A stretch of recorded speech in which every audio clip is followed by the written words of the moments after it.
Welcome into another exciting episode of The Scene. I'm your host, Bubba Startz, and with me today from Smart Choice Entertainment, my brother, Dan Smith. Dan, welcome to the show, man.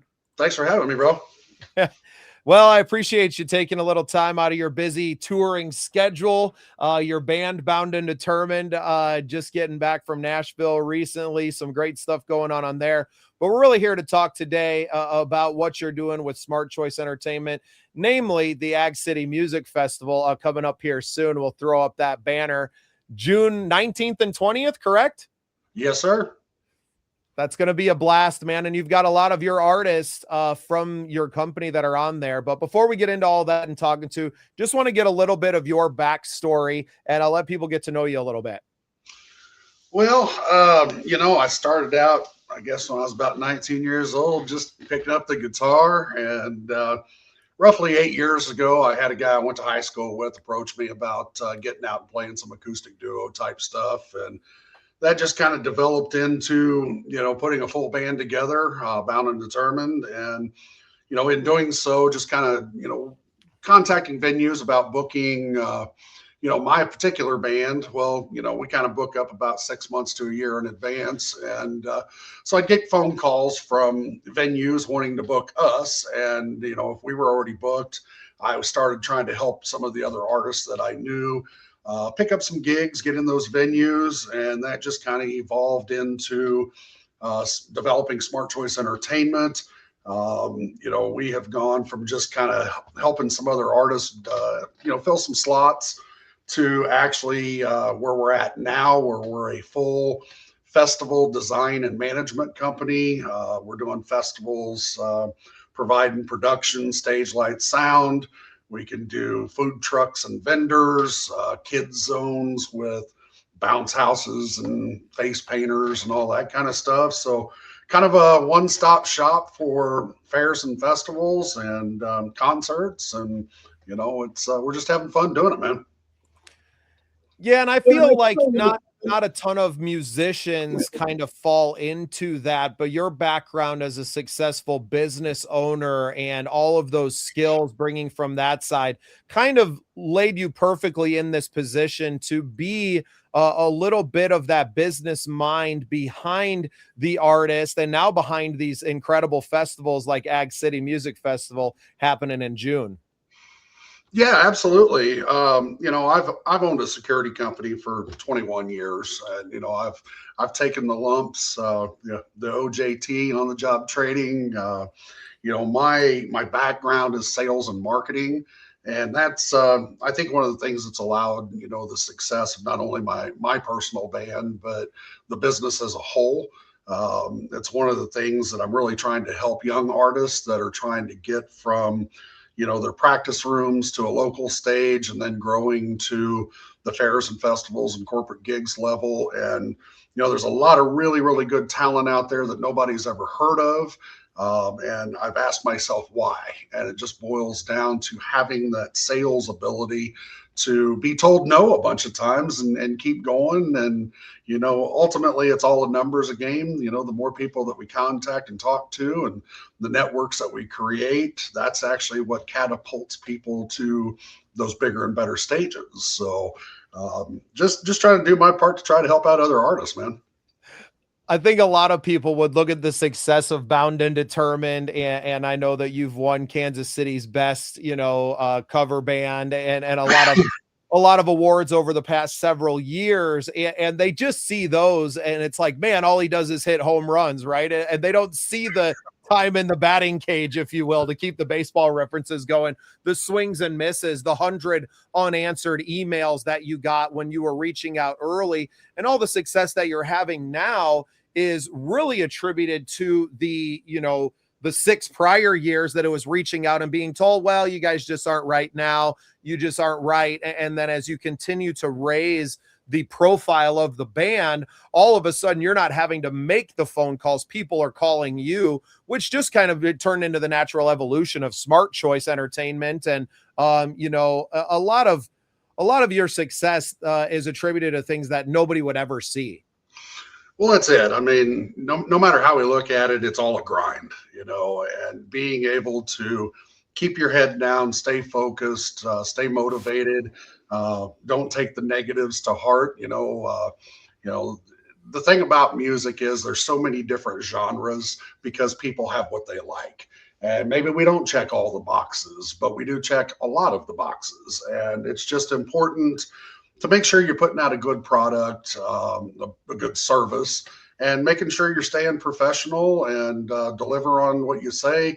Have some integrity, be a man of your word, and treat people with respect. And I think with all of that, if you can focus on those things, it all just kind of lines up. And you got to be willing to work hard. They might see us on stage for 3 hours, but they don't see the 8 hours leading up to it, and the drive time, and all the time in rehearsal, and all those different types of things. And I don't think I've ever been a part of an industry that has so many variables that have to line up for success. And it just comes down to being willing to work hard and not give up. Well, and speaking of things lining up, you guys just got back from a big trip down to Nashville. You were part of a showcase at Tootsie's, the world famous Tootsie's. Talk a little bit about that experience, and then what kind of came from that moment, and now leading into hopefully a lot more trips back to Music City. Well, it was we were invited down. This again, the networking aspect of it. We were invited down by a label. And they have this process if you want to be a musician in downtown Nashville. You go to Tootsie's, you do this little showcase. If they like you, they invite you to Monday at Kid Rock's to where you can actually get up and play 2 or 3 songs for industry professionals. Actually, the gentleman that was kind of heading that up used to be Garth Brooks's bass player. And has worked with a lot of other A-list artists. And so you go up there, it's all industry people and other musicians. You do your thing. And, fortunately for us, we were told that, there's not a lot of bands that come to Nashville and do what we did. And they're looking at bringing us down, having us play a few shows on Broadway. And they're talking some bigger and better things after that, as long as people, like what we do. So it was a great experience. I'd recommend it to anybody that's trying to, make Nashville home and kind of continue to climb the ladder.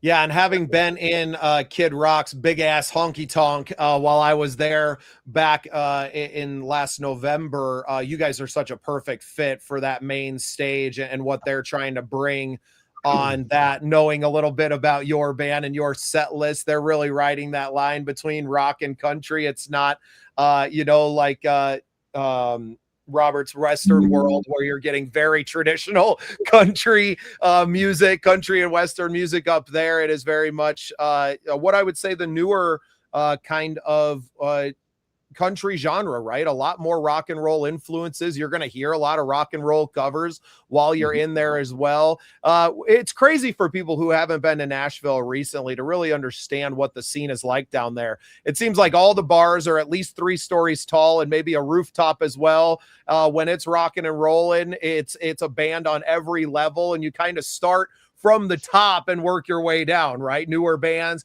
getting an opportunity to start in some of the 3rd story bars in the middle of the day when there's really not much of a crowd, depending on the day of the week. And you eventually kind of grind it out to that. Or you can do what you guys have done and grow a name for yourself where you're at. Raise the profile of your band first, and then go to Nashville or get invited to take part in some of those things. But you don't have to go and necessarily kind of slave it out playing for tips on the rooftop bar starting out to be able to get those opportunities. There's different ways. And I think what Bound and Determined has done is a great example of how to grow at home, that you are ready for those bigger opportunities in some of the, music centers of the world. Yeah, I would say that anybody that has the want to go to Nashville, I mean, let's face it, it's the mecca of music, and especially country music. But you kind of hit the nail on the head. What they're looking for, they have this big list of the most played cover songs in downtown Nashville. When they sent it to us, I went, oh, well, like we're already doing 75% of the songs on the list. So, as an artist and a musician, sometimes we play songs that, we've played 1,000 times, and we could really care less whether we play them again or not, but it's not about us. It's about the fans. As it was explained to us down there, you never know what song was maybe your dad's favorite song or your grandpa's favorite song. So, when you're standing in that crowd at Nashville and somebody plays that song, it takes that fan back to something that really truly means something to them. And, so that's what I tell the band all the time. I'm like, it's not about us, guys. It's about putting smiles on the faces of the people in the crowd, making them happy, making them feel something. So it's important that every song, every time, we have to do the best job that we can to make sure that, those people are having a good time. So very important. I think that's something that gets lost on a lot of artists who are songwriters and really want to be known for their original music, which is fine. And I'm guilty of this myself, that I want to play the things that I want to, but I've always been very cognizant of the fact that, like, you have to be able to bring that crowd in. And it's funny, when I was in Nashville and I was at Kid Rock's place, I started on the 3rd floor. We were at a private event for a racing outfit, and they started, they played a medley. As I'm going down, 3 different bands were playing 3 different songs that I play in a medley for me. I think it was like, started with Fishing in the Dark up top, then I heard What I Got, and then I heard The Joker mixed with the Shaggy song Angel, when they redid that one, right? And like, I'm walking down, I can't help grinning, where I'm like, my band and my show would do okay in Nashville, right? Like, I'm on the right track to do that, but I didn't necessarily have to move there to figure that out, right? I didn't have to go there and pay 7 times more in rent than I do at my mortgage in South Dakota to go down there and figure it out. And if I wanted to, I feel like there's an avenue for my band or other bands that want to go to Nashville and to get some time there. Because like you said, they're looking for some fresh meat and to go through these cycles. And yes, these residencies are fine, but all the bands that are playing in Nashville are trying to get out of Nashville and out on the road. So it's this weird dichotomy that we're in. Like, all the bands on the outside are trying to get in, and the bands on the inside are trying to get out. And I feel like guys like you and I, who have really great connections and out here in the Midwest, especially, to some good paying gigs that can actually help bands, maybe not booking an entire tour for someone, but maybe 2 or 3 dates throughout our respective states or regions to keep them on the road and maybe keep them floating along. And I feel like that's why, you and I get together so well, is that we're both not only capable of doing it, but extremely willing to do that, both with the Scene Projects and Smart Choice Entertainment. Absolutely. It's, it really is all about the grind. You kind of touched on, original artists, and, we have spent, we've had some change in the band, but we spent, a good portion of this winter writing some original music, which has been absolutely a blast. And, things are going well there, but, the average listener, they have their favorites, and, we've got to make sure we're playing those. And, you take your A-list artists out there that are on tour. Yeah, they're playing their songs, but they usually pepper in some of the covers as well. So it's important that, we're playing a little bit of everything. And yeah, we want to get our original music out there, but, I've been predominantly in a cover band my whole career. And, that's what people are, we're live jukeboxes basically. And, because, we're not asking people to throw, I don't know, it's a little different nowadays, but the old way was throw a quarter in the jukebox and play a song, or $1 bill and play 3 songs. And, so our tip bucket is the coin slot basically, and we just keep on rocking. Yeah, and having heard some of the demos, I guess you would say, of some of the Bound and Determined originals that are going to be coming out, I'm really excited about this next phase of your band in particular. And it's exciting. And no matter what age you are, I would consider us both kind of OGs of the scene at this point. And, I've been doing this since I was a teenager, playing in bands and on stage and all kinds of different size venues, from, festivals and amphitheaters to those bar gigs where there might be 12 people in the crowd, right? And I get so much gratification still playing music. I don't see myself ever stopping, and I'm kind of riding a different wave now, growing our platform here, no different than Smart Choice, and the festivals that you're doing may overtake sometimes what you're doing with the band, and we finding that rhythm. Right. Obviously, the summertime is the busy time for getting out and playing music, as more venues are available because you have these outdoor stages and festivals going on. And then when you come back, the wintertime is a great time to really hone in with the band, writing new material. And I think that the future of both Bound and Determined and Smart Choice are incredibly bright, and glad to be here for it. Dan, I would love to kind of touch a little bit more on the Ag City Music Festival going on June 19th and 20th this year. You guys are celebrating America's 250th a little bit before the 4th. I know you have Friends in Service of Heroes, our friend Paul Chapa and his organization, Fish for Short, involved as well. So tell us a little bit more about the festival and what people can expect. Man, we've got, it's Father's Day weekend. So one of the things that we really wanted to do is we wanted to make sure that it's family friendly. We're touching on the 250th birthday of the country, doing some donations to a wonderful charity.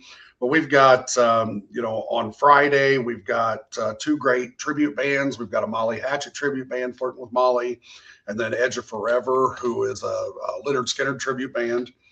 Then on Saturday, we're doing a tractor pull early in the morning. About 1 o'clock, we're going to have an all-veteran skydiving team drop in with the American flag.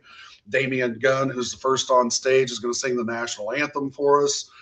Damian's a great artist, been touring the country. Savannah Chestnut, who was on The Voice. My band, Bound and Determined's playing. Noe Palma, who's a Nashville recording artist, got videos on CMT and all that kind of stuff. And then headlining the show, we've got Tate Stevens. Tate won the X Factor season 2 back in 2012. And so a lot of local homegrown talent this year. And, we're going to have a little side stage as the main stage switches over. We've got Michael Pierce, Josh Collins, and Jillian Risco will be doing solo acoustic sets while that's happening.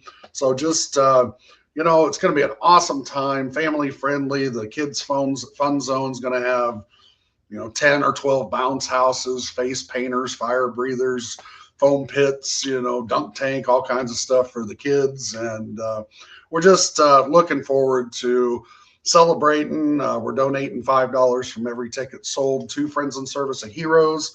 For people out there that are prayer warriors, please give Paul and his family prayers. He just lost his dad a few days ago. I have talked to him. He's doing okay. But I lost my dad a couple years ago, so I know what he's going through, and love Paul to death, and what him and his organization are doing for veterans is just off the charts. So we appreciate, having them involved, and it's just going to be an awesome weekend, man. We're praying for good weather and just great music and family fun. Yeah, sounds like a heck of a time, Dan, and I may have to rearrange some of my travel plans to try to see if I can get down there. It's going to be a great time, and we're really appreciative of you, this monumental task that you've taken on. And I know you've got a great team around you that are helping to bring this all to fruition, but it's incredible. And I really look forward to the future of not just Ag City, but a lot of other events that you're putting together as well. This is in many ways just the start for what Smart Choice is kind of evolving into, and really happy not just to know you, but to call you a friend and a brother, and can't wait to continue working together for many years to come. Heck yeah, man. Yeah, we're actually working on another one. It's called the Horsepower Music Festival. That'll be going on in September down at the Ozarks International Raceway at Lake of the Ozarks. Recently met with Lucas Oil Speedway. They're wanting to do some, an event there at their place. And, so we're definitely moving in that direction of, bigger and better, and just continuing the growth. And I owe it to my team. Without them, I'd never be able to do some of the things that I'm doing. By the way, I've already cleared. You've got a press pass waiting on you for the Ag City Festival. So if you can get down here, we'd love to have you here, brother. Well, I would appreciate that, man. Bring the cameras and do interviews with all of our artists and capturing that moment so we can promote it all for next year. I think it's going to be an incredible time. So, Dan, appreciate you. Everyone can go to smartchoiceent.com for more information on the festival and on Smart Choice. If you're an artist or an entertainer, I highly suggest that you connect with Dan. You never know when a gig might float down the river that might be a perfect fit for you guys. So you've been a blessing to me. I have you to thank for the first gig I ever played in Missouri. And I just really appreciate everything that you're doing for artists and for communities as well. I think it's really awesome. And obviously our veterans are so important to us. Big prayers to Paul Chapa and his family, an incredible human being. And our hearts are with him and his family at this time as well. Dan Smith, thank you for taking some time for me today. And thank you for being part of the scene. Well, thank you, brother. And we have another website. It's www.agcitymusicfestival.com. That's where we can get all the information for the Ag City, purchase tickets, all that kind of stuff. And man, thank you for what you're doing. Helping another platform for us musicians and industry people to get the word out. So thanks a lot, man. I appreciate you.